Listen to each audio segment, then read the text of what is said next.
현대전에서는 정말 수많은 최첨단 무기체계들이 우월한 성능을 자랑하지만 각각의 무기체계들은 모두 장단점을 가지고 있습니다. 그래서 각자의 능력을 최고치로 발휘할 수 있는 전술을 가지고 있으며 여러 상황에 따른 대응법들을 가지고 있는데요. 하지만 현대전에 있어 각자의 무기가 가진 성능을 훨씬 초월해 불가능한 일을 가능하게 만드는 핵심적인 능력이 있는데 이것이 바로 네트워크 중심전이라고 할 수 있을 겁니다. 예를 들자면 레이더를 끈 상태의 F-35가 조기 경보기의 도움을 받으며 적 항공기와 시설을 타격하는 것이나 해군의 수상함에서 발사한 미사일을 적진 깊숙이 들어가 있는 F-35가 대신 유도하여 목표물을 타격하는 것 등인데요. 이 네트워크 중심전이 가능하기 위해서는 무엇보다 전술 데이터 링크가 필요하며 각각의 플랫폼들이 이와 모두 연결되어 있어야 한다는 조건이 붙습니다. 우리 대한민국 국군도 이 점을 잘 알고 있기에 2000년대 초부터 전군의 이를 구축하는 노력을 하고 있지만 미군의 링크 16과 연동하는 데 있어서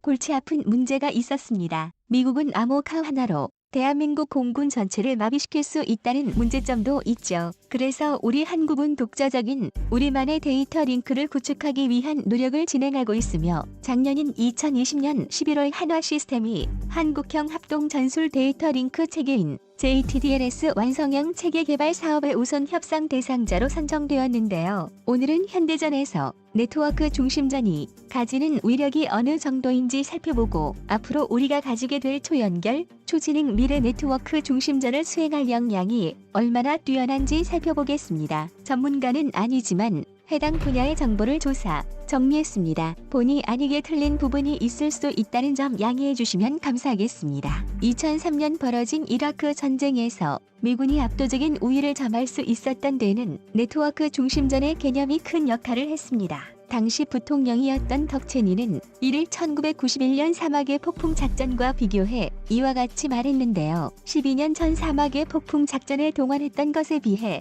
절반의 육군과 2/3의 군용기만을 이용하여 우리는 훨씬 더 힘든 목표를 달성했습니다. 사막의 폭풍 작전에서는 목표의 사진을 받고 좌표를 확인하고 임무를 계획해서 폭격기 인원에게 전달하는 데 이틀이 걸렸죠. 이제 우리는 거의 실시간으로 목표를 영상으로 확인하며 사진과 좌표가 이메일을 통해 이미 비행하고 있는 전투기로 보내집니다. 사막의 폭풍 작전에서는 대대, 여단, 그리고 사단 사령관들은 우리 군의 움직임을 추적하기 위해 저도와 색연필, 하지만 오늘날 우리 사령관들은 컴퓨터 화면에서 실시간으로 우리 군의 움직임을 볼 수 있습니다.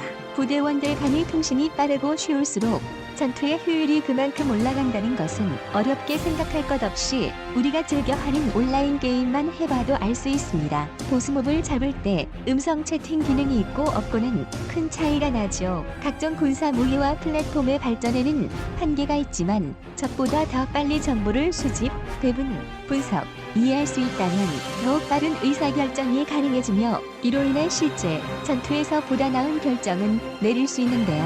이 덕분에 전투 체계상의 교전 주기와 작전 템포가 빨라짐에 따라 적보다 전투에 있어 우위에 설 수 있게 됩니다. 현대 네트워크 중심전은 통신 위성과 정찰 위성, 합동 지상 감시 레이더 항공기 USTARS, 수송기, 전투기, 항공모함, 조기 경보기, 잠수함, 이지스 구축함, 공격 헬기, 전차, 자주포, 지상 통제소, 무인 정찰기 모두가 하나의 통신망으로 묶여 각각의 플랫폼이 가진 장점을 극대화합니다. 미 해군은 여기서 한 걸음 더 나아가 합동 교전 능력이라 불리는 CC 네트워크를 구축하고 있는데요. 자신의 레이더가 표적을 탐지하지 못하더라도 다른 플랫폼에서 보낸 탐지 데이터를 이용해 실시간으로 전체적인 전장의 상황이 어떤지 파악할 수 있게 해주는 것이죠. 각각의 무기 체계별로 정보를 수집해 싸우는 단일 무기 중심 전과는 비교조차 할 수 없는 전투력을 보여줍니다. 이 같은 능력은 미사일 방어 체계인 MD에서 큰 역할을 하며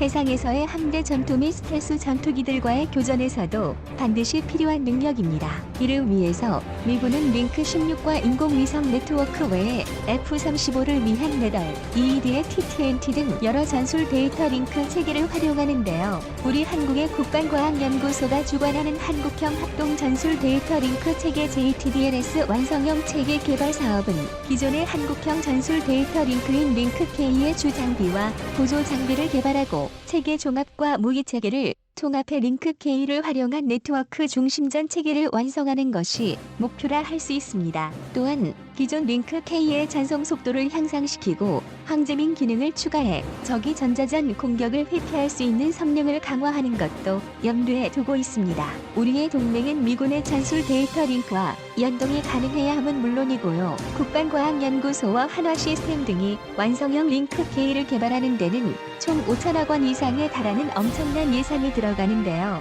이미 우리 한국 공군이 미군과 함께 링크 16을 운용하고 있음에도 이처럼 링크 K를 개발하고 발전시키는 데는 피지 못할 이유가 있습니다. 전자, 통신 분야 강국인 우리 한국에서 만들어낸 링크 K 완성형의 성능은 현재 미군이 배치를 시작한 가장 발전된 링크 16용 데이터 모뎀인 MIDS-JTRS와 동급 수준으로 알려져 있습니다. 이렇게 훌륭한 체계와 장비를 개발해 놓았지만 이제까지 미군이 한 번도 동맹국의 전술 데이터 링크 체계를 자국의 링크 16과 통합하는 것을 허용한 적이 없었다는 점을 볼 때 완성형 링크 K는 여전히 한국의 F-15K, KF-16 같은 전투기들에 탑재되지 못할 수도 있는데요. 이 점을 알면서도 우리가 링크 K를 굳이 개발한 이유는 뭘까요? 미국의 동맹국인 우리나라가 미국의 데이터 링크인 링크 16을 사용해야만 당연한 일이었고, 이에 따라 2005년에 F-15K에 링크 16용 MIDS 모뎀이 장착되었습니다. 그리고 2010년대 들어 개량 사업을 통해 우리 공군의 F-16PB와 FA-50 경공격기 등에도 링크 16이 장착되었는데요. 그런데 미 공군은 갑작스레 링크 16의 암호 방식과 주파수 재조정 등 성능 개량을 추진하면서 우리 한국에도 2022년 1월까지 성능 개량을 끝내도록 요구했습니다. 링크 16에 탑재된 암호화 알고리즘이 40년이 넘은 오래된 모델이고 자유진영의 반대편이라 할 수 있는 대륙 국가와 불금국이 이를 해독했을 가능성이 높기 때문인데요. 링크 16에서 사용되는 UHF 밴드 전파가 미국 내부에서 주파수 간섭을 일으키고 있다는 점도 이유 중 하나였습니다. 덕분에 우리 공군의 F-15K 전투기, E-737 조기경보 통제기, 패트리어트 지대공 미사일, FA-50 경공격기, F-16PBU 전투기, AW-159 헬기, KDX 1급 구축함, 공군 방공 통제소인 MCRC, 한국군 데이터 링크 연동 통제소인 KICC까지 9개 전투 체계에 대한 성능 개량을 수행해야 합니다. 물론 전력 유지를 위해 필요한 일이지만 비용이 많이 드는 일인데 갑작스레 통보가 날아왔다는 것이 문제였는데요. 어쩔 수 없이 한국방사청은 미국의 요구에 맞춰 2018년 11월 급하게 연합 전술 데이터 링크 사업팀을 급조해 이에 따라야만 했습니다. 2025년까지 한국방사청은 앞서 말씀드린 9개 전투 체계에 들어가는 링크 16에 대한 성능 개량 사업을 수행해야 하는데요. 그런데 진짜 문제는 따로 있습니다. 그냥 2022년 1월에 자신들의 암호화 체계를 교체할 예정이라 밝혔는데요. 미국은 현재 한국군이 링크 16을 통해 통신하는 내용을 모두 도청할 수 있는 데다 필요할 경우 암호키 공급을 해주지 않아 한국의 공군력을 마비시킬 수 있습니다. 링크 16의 암호키는 매일매일 새로 공급되기에 암호키 공급이 끊기면 당장 그날 우리 공군은 링크 16을 사용할 수 없게 되는데요. 그런데 아까 말씀드렸듯이 미국은 2022년 1월에 암호화 체계를 모두 교체할 예정이므로 그때까지 미처 링크 16의 성능 개량을 끝내지 못한 우리 공군은 곤란한 상황에 처하게 됩니다. 링크 16의 성능 개량을 끝낼 때까지 옛날 방식대로 음성 통화를 사용해 지휘 체계를 유지해야 하는 상황이 되기에 전력이 크게 떨어질 수 있는 상황에 처한 셈이죠. 혹여나 섬나라나 북쪽 동네와 국지전이 일어날 경우 미국은 자신들의 정치적 이익을 계산해서 우리 한국 공군을 통제할 수도 있다는 우려가 있습니다.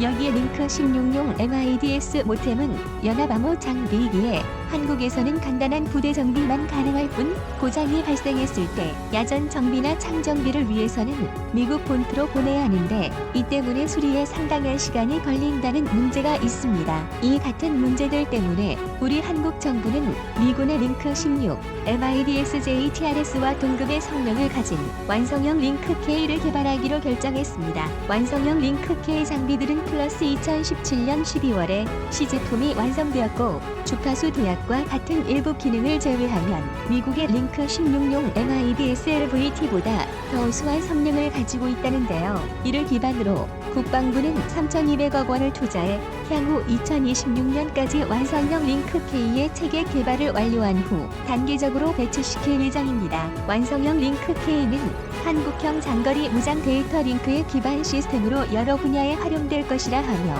특히 한국형 CEC 체계를 군성하는 데까지 활용될 예정이라고 하는데요. 우리 해군의 차세대 호위함인 KDDX에 완성형 링크-K가 탑재되고 한국이 개발하고 있는 LSAM보다 한층 더 발전된 탄도탄 요격 미사일이 개발됨에 따라 우리 해군은 강력한 탄도탄 요격 능력과 CEC 능력을 가지게 될 것이라고 하는데요. 자세한 내용에 대해서는 다음에 기회가 되면 다뤄보도록 하겠습니다. 링크 16보다 더 발전된 기술을 가지면서 다른 전술 데이터 링크와 호환도 가능한 링크 K를 개발하고도 미군과의 공조가 우선시된다는 점 때문에 이를 한국 공군에 바로 적용하기 어렵다는 점은 우리가 현재 개발 중인 KF-21 보람의 전투기조차 미국의 링크 16을 설치해야 할 것으로 전망됩니다. 답답한 일이지만 지금으로서는 미국으로부터 한국이 링크 16에 대한 관리 능력 및 연동 능력을 인정받는 것을 기대해야 될 것으로 보이는데요. 2019년 제51차 한미 지휘통제 상호 운용성위원회에 의하면